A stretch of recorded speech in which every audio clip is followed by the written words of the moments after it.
मेरे प्यारे देशवासियों, नमस्कार। 2023 की यह पहली मन की बात और उसके साथ साथ इस कार्यक्रम का 97वां 97th एपिसोड भी है। आप सभी के साथ एक बार फिर बातचीत करके मुझे बहुत खुशी हो रही है। हर साल जनवरी का महीना काफी इवेंटफुल होता है। इस महीने 14 जनवरी के आसपास उत्तर से दक्षिण तक और पूरब से पश्चिम तक देश भर में त्योहारों की रौनक होती है। इसके बाद देश अपने गणतंत्र उत्सव भी मनाता है। इस बार भी गणतंत्र दिवस समारोह में अनेक पहलुओं की काफी प्रशंसा हो रही है। जैसलमेर से पुलकित ने मुझे लिखा है कि 26 जनवरी की परेड के दौरान कर्तव्य पथ का निर्माण करने वाले श्रमिकों को देखकर बहुत अच्छा लगा। कानपुर से जया ने लिखा है कि उन्हें परेड में शामिल झांकियों में भारतीय संस्कृति के विभिन्न पहलुओं को देखकर आनंद आया। इस परेड में पहली बार हिस्सा लेने वाली विमेन कैमल राइडर्स और सीआरपीएफ की महिला टुकड़ी भी काफी सराहना हो रही है। साथियों, देहरादून के वत्सल जी ने मुझे लिखा है कि 25 जनवरी का मैं हमेशा इंतजार करता हूं, क्योंकि उस दिन पद्म पुरस्कारों की घोषणा होती है और एक प्रकार से 25 तारीख की शाम ही मेरी 26 जनवरी के उमंग को और बढ़ा देती है। जमीनी स्तर पर अपने समर्पण और सेवा भाव से उपलब्धि हासिल करने वालों को पीपल्स पद्म को लेकर भी कई लोगों ने अपनी भावनाएं साझा की है। इस बार पद्म पुरस्कार से सम्मानित होने वालों में जनजातीय समुदाय और जनजातीय जीवन से जुड़े लोगों का अच्छा खासा प्रतिनिधित्व रहा है। जनजातीय जीवन शहरों की भागदौड़ से अलग होता है, उसकी चुनौतियां भी अलग होती है। इसके बावजूद जनजातीय समाज अपनी परंपराओं को सहेजने के लिए हमेशा तत्पर रहते हैं। जनजातीय समुदाय से जुड़ी चीजों के संरक्षण और उन पर रिसर्च के प्रयास भी होते हैं। ऐसे ही टोटो, हो, कुई, कुवी और मांडा जैसी जनजातीय भाषाओं पर काम करने वाले कई महानुभावों को पद्म पुरस्कार मिले हैं। यह हम सभी के लिए गर्व की बात है। धानीराम टोटो, जानूम सी सॉय और बी रामकृष्ण रेड्डी जी के नाम अब तो पूरा देश उनसे परिचित हो गया है। सिद्दी, जारवा और ओंगे जैसे आदि जनजाति के साथ काम करने वाले लोगों को भी इस बार सम्मानित किया गया है। जैसे हीराबाई लोबी, रतन चंद्र कार और ईश्वर चंद्र वर्मा जी। जनजातीय समुदाय हमारी धरती, हमारी विरासत का अभिन्न हिस्सा रहे हैं। देश और समाज के विकास में उनका योगदान बहुत महत्वपूर्ण है। उनके लिए काम करने वाले व्यक्तित्वों का सम्मान नई पीढ़ी को भी प्रेरित करेगा। इस वर्ष पद्म पुरस्कारों की गूंज उन इलाकों में भी सुनाई दे रही है जो नक्सल प्रभावित हुआ करते थे। अपने प्रयासों से नक्सल प्रभावित क्षेत्रों में गुमराह युवकों को सही राह दिखाने वालों को पद्म पुरस्कारों से सम्मानित किया गया है। इसके लिए कांकेर में लकड़ी पर नक्काशी करने वाले अजय कुमार मंडावी और गढ़चिरौली के प्रसिद्ध झाड़ीपट्टी रंगभूमि से जुड़े परशुराम कोमाजी खुणे को भी ये सम्मान मिला है। इसी प्रकार नॉर्थ ईस्ट में अपनी संस्कृति के संरक्षण में जुटे राम कुई बांगवे न्यूमे, विक्रम बहादुर जमातिया और कर्मा वांगचू को भी सम्मानित किया गया है। साथियों, इस बार पद्म पुरस्कार से सम्मानित होने वालों में कई ऐसे लोग शामिल हैं जिन्होंने संगीत की दुनिया को समृद्ध किया है। कौन होगा जिसको संगीत पसंद ना हो? हर किसी की संगीत की पसंद अलग अलग हो सकती है, लेकिन संगीत हर किसी के जीवन का हिस्सा होता है। इस बार पद्म पुरस्कार पाने वालों में वो लोग हैं जो संतूर, बमहुम, द्वितारा जैसे हमारे पारंपरिक वाद्य यंत्र की धुन बिखेरने में महारत रखते हैं। गुलाम मोहम्मद जाज, मोआ सुपांग, सिंहबोर कुरकालाऊ, मुनि वेंकटप्पा और मंगल कांति राय, ऐसे कितने ही नाम हैं जिनकी चारों तरफ चर्चा हो रही है। साथियों, पद्म पुरस्कार पाने वाले अनेक लोग हमारे बीच के वो साथी हैं जिन्होंने हमेशा देश को सर्वोपरि रखा, राष्ट्र प्रथम के सिद्धांत के लिए अपना जीवन समर्पित कर दिया। वो सेवा भाव से अपने काम में लगे रहे और इसके लिए उन्हें कभी किसी पुरस्कार की आशा नहीं की। वो जिनके लिए काम कर रहे हैं उनके चेहरे का संतोष ही उनके लिए सबसे बड़ा अवार्ड है। ऐसे समर्पित लोगों को सम्मानित करके हम देशवासियों का गौरव बढ़ा है। मैं सभी पद्म पुरस्कार विजेताओं के नाम भले ही यहां नहीं ले पाऊं, लेकिन आपसे मेरा आग्रह जरूर है कि आप पद्म पुरस्कार पाने वाले इन महानुभावों के प्रेरक जीवन के विषय में विस्तार से जानें और औरों को भी बताएं। साथियों, आज जब हम आजादी के अमृत महोत्सव के दौरान गणतंत्र दिवस की चर्चा कर रहे हैं, तो मैं यहाँ एक दिलचस्प किताब का भी जिक्र करूंगा। कुछ हफ्ते पहले ही मुझे मिली इस बुक में एक बहुत ही इंटरेस्टिंग सब्जेक्ट पर चर्चा की गई है। इस बुक का नाम India the mother of democracy है और इसमें कई बेहतरीन एसेज है। भारत दुनिया का सबसे बड़ा लोकतंत्र है और हम भारतीयों को इस बात का गर्व भी है कि हमारा देश मदर ऑफ डेमोक्रेसी भी है। लोकतंत्र हमारी रगों में है, हमारी संस्कृति में है। सदियों से यह हमारे कामकाज का भी एक अभिन्न हिस्सा रहा है। स्वभाव से हम एक डेमोक्रेटिक सोसाइटी है। डॉक्टर अंबेडकर ने बौद्ध भिक्षु संघ की तुलना भारतीय संसद से की थी। उन्होंने उसे एक ऐसी संस्था बताया था जहां मोशंस, रिजोल्यूशंस, कोरम, वोटिंग और वोटों की गिनती के लिए कई नियम थे। बाबा साहब का मानना था कि भगवान बुद्ध को इसकी प्रेरणा उस समय की राजनीतिक व्यवस्थाओं से मिली होगी। तमिलनाडु में एक छोटा लेकिन चर्चित गांव है उतिर मेरूर। यहाँ 1100-1200 साल पहले का एक शिलालेख दुनिया भर को अचंभित करता है। यह शिलालेख एक मिनी कॉन्स्टिट्यूशन की तरह है। इसमें विस्तार से बताया गया है कि ग्राम सभा का संचालन कैसे होना चाहिए और उसके सदस्यों के चयन की प्रक्रिया क्या हो। हमारे देश के इतिहास में डेमोक्रेटिक वैल्यूज का एक और उदाहरण है 12वीं सदी के भगवान बसवेश्वर का अनुभव मंडपम। यहाँ फ्री डिबेट और डिस्कशन को प्रोत्साहन दिया जाता था। आपको ये जानकर हैरानी होगी कि यह माग्ना कार्टा से भी पहले की बात है। वारंगल के काकीय वंश के राजाओं की गणतांत्रिक परंपराएं भी बहुत प्रसिद्ध थी। भक्ति आंदोलन ने पश्चिमी भारत में लोकतंत्र की संस्कृति को आगे बढ़ाया। बुक में सिख पंथ की लोकतांत्रिक भावना पर भी एक लेख को शामिल किया गया है जो गुरु नानक देव जी के सर्वसम्मति से लिए गए निर्णयों पर प्रकाश डालता है। मध्य भारत की उरांव और मुंडा जनजातियों में कम्युनिटी ड्रिवन और कॉन्सेंसस ड्रिवन डिसीजन पर भी इस किताब में अच्छी जानकारी है। आप इस किताब को पढ़ने के बाद महसूस करेंगे कि कैसे देश के हर हिस्से में सदियों से लोकतंत्र की भावना प्रवाहित होती रही है।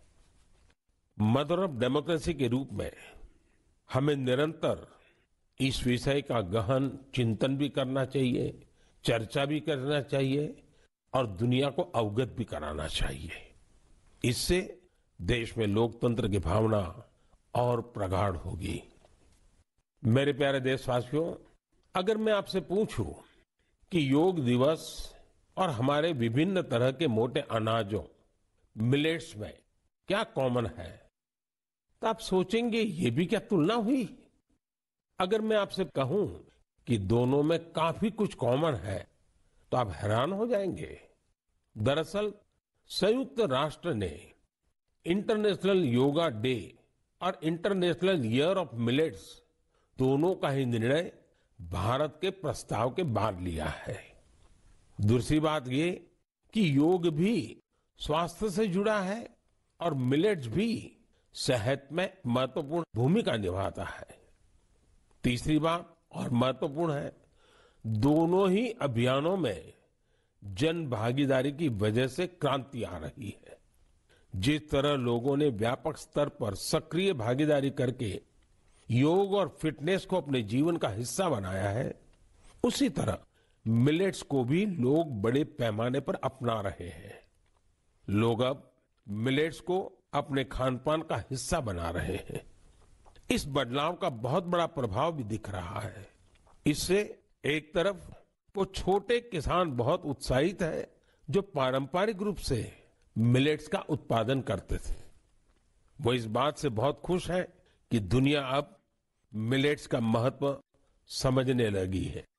दूसरी तरफ एफपीओ और एंटरप्रेन्योर्स ने मिलेट्स को बाजार तक पहुंचाने और उसे लोगों तक उपलब्ध कराने के प्रयास शुरू कर दिए हैं। आंध्र प्रदेश के नांदयाल जिले के रहने वाले केवी रामा सुब्बा रेड्डी जी ने मिलेट्स के लिए अच्छी खासी सैलरी वाली नौकरी छोड़ दी। माँ के हाथों से बने मिलेट्स के पकवानों का स्वाद कुछ ऐसा रचा बसा था कि इन्होंने अपने गांव में बाजरे की प्रोसेसिंग यूनिट ही शुरू कर दी। सुब्बा रेड्डी जी लोगों को बाजरे के फायदे भी बताते हैं और उसे आसानी से उपलब्ध भी कराते हैं। महाराष्ट्र में अलीबाग के पास केनाड गांव की रहने वाली शर्मिला ओसवाल जी पिछले 20 साल से मिलेट्स की पैदावार में यूनिक तरीके से योगदान दे रही है। वो किसानों को स्मार्ट एग्रीकल्चर की ट्रेनिंग दे रही है। उनके प्रयासों से न सिर्फ मिलेट्स की उपज बढ़ी है, बल्कि किसानों की आय में भी वृद्धि हुई है। अगर आपको छत्तीसगढ़ के रायगढ़ जाने का मौका मिले तो यहाँ के मिलेट्स कैफे जरूर जाइएगा। कुछ ही महीने पहले शुरू हुए इस मिलेट्स कैफे में चीला, डोसा, मोमोज, पिज्जा और मंचूरियन जैसे आइटम खूब पॉपुलर हो रहे हैं। मैं आपसे एक और बात पूछूं? आपने एंटरप्रेन्योर शब्द सुना होगा, लेकिन क्या आपने मिलेटप्रेन्योर सुना है क्या? ओडिशा की मिलेटप्रेन्योर्स आजकल खूब सुर्खियों में है। आदिवासी जिले सुंदरगढ़ की करीब 1,500 महिलाओं का self help group Odisha millets mission से जुड़ा हुआ है। यहाँ महिलाएं मिलेट से कुकीज, रसगुल्ला, गुलाब जामुन और केक तक बना रही है। बाजार में इनकी खूब डिमांड होने से महिलाओं की आमदनी भी बढ़ रही है। कर्नाटका के कलबुर्गी में Aland Bhutai millets farmers producer company ने पिछले साल Indian Institute of Millets Research की देखरेख में काम शुरू किया। यहाँ के खाकरा, बिस्कुट और लड्डू लोगों को भा रहे हैं। कर्नाटका के ही बीदर जिले में हुलसूर मिलेट प्रोड्यूसर कंपनी से जुड़ी महिलाएं मिलेट्स की खेती के साथ ही उसका आटा भी तैयार कर रही है। इससे इसकी कमाई भी काफी बढ़ रही है। प्राकृतिक खेती से जुड़े छत्तीसगढ़ के संदीप शर्मा जी के एफपीओ से आज 12 राज्यों के किसान जुड़े हैं। बिलासपुर का यह एफपीओ 8 प्रकार के मिलेट्स का आटा और उसके व्यंजन बना रहा है।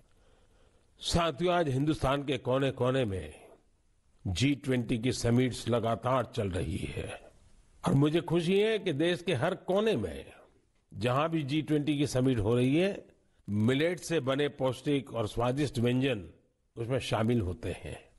यहाँ बाजार से बनी खिचड़ी, पोहा, खीर और रोटी के साथ ही रागी से बने पायसम, पूड़ी और डोसा जैसे व्यंजन भी परोसे जाते हैं।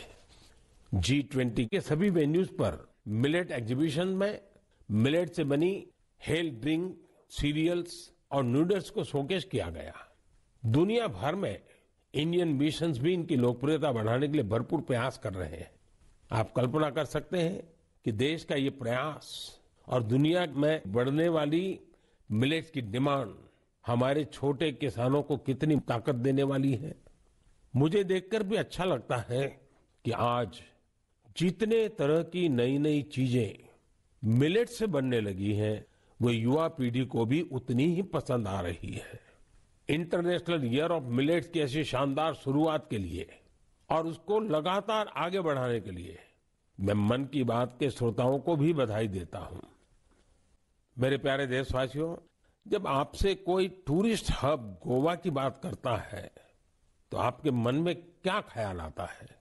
स्वाभाविक है, गोवा का नाम आते ही सबसे पहले यहाँ की खूबसूरत कोस्टलाइन, बीचेस और पसंदीदा खान पान की बातें ध्यान में आने लगती है। लेकिन गोवा में इस महीने कुछ ऐसा हुआ जो बहुत सुर्खियों में है। आज मन की बात में मैं इसे आप सबके साथ साझा करना चाहता हूं। गोवा में हुआ ये इवेंट है पर्पल फेस्ट। इस फेस्ट को 6 से 8 जनवरी तक पणजी में आयोजित किया गया। दिव्यांग जनों के कल्याण को लेकर यह अपने आप में एक अनूठा प्रयास था। पर्पल फेस्ट कितना बड़ा मौका था, इसका अंदाजा आप सभी इस बात से लगा सकते हैं कि 50,000 से भी ज्यादा हमारे भाई बहन इसमें शामिल हुए। यहाँ आए लोग इस बात को लेकर रोमांचित थे कि वो अब मिरामार बीच घूमने का भरपूर आनंद उठा सकते हैं। दरअसल मिरामार बीच हमारे दिव्यांग भाई बहनों के लिए गोवा के एक्सेसिबल बीचेज में से एक बन गया है। यहाँ पर cricket tournament, table tennis tournament, marathon competition के साथ ही एक डीप ब्लाइंड कन्वेंशन भी आयोजित किया गया। यहाँ यूनिक बर्ड वॉचिंग प्रोग्राम के अलावा एक फिल्म भी दिखाई गई। इसके लिए विशेष इंतजाम किए गए थे ताकि हमारे सभी दिव्यांग भाई बहन और बच्चे इसका पूरा आनंद ले सके। पर्पल फेस्ट की एक खास बात, इसमें देश के प्राइवेट सेक्टर की भागीदारी भी रही। उनकी ओर से ऐसे प्रोडक्ट्स को शोकेस किया गया जो दिव्यांग फ्रेंडली है।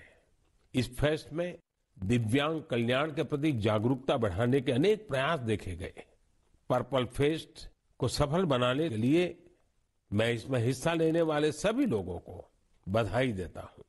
इसके साथ ही उन वॉलंटियर्स का भी अभिनंदन करता हूं जिन्होंने इसे ऑर्गेनाइज करने के लिए रात दिन एक कर दिए। मुझे पूरा विश्वास है कि एक्सेसिबल इंडिया के हमारे विजन को साकार करने में इस प्रकार के अभियान बहुत ही कारगर साबित होंगे। मैंने नहीं देखा इस तरह का चीट, इस तरह का क्रिमिनल माइंड पूरे जेल स्टाफ को ब्राइब कर देगा। मैं सोच भी नहीं सकता था। गवर्नमेंट फंक्शनरी को इम्पर्सनेट करता था, आवाजें बदलता था। टारगेट भी बहुत पावरफुल, धनवान लोगों को करता है। ये एक ही चीज से रुक सकता है, अगर आप इसकी जीभ काटें। न्यूज चैनलों के इतिहास में पहली बार न्यूज 18 इंडिया की web series FIR number 208 streaming 3rd February 9 PM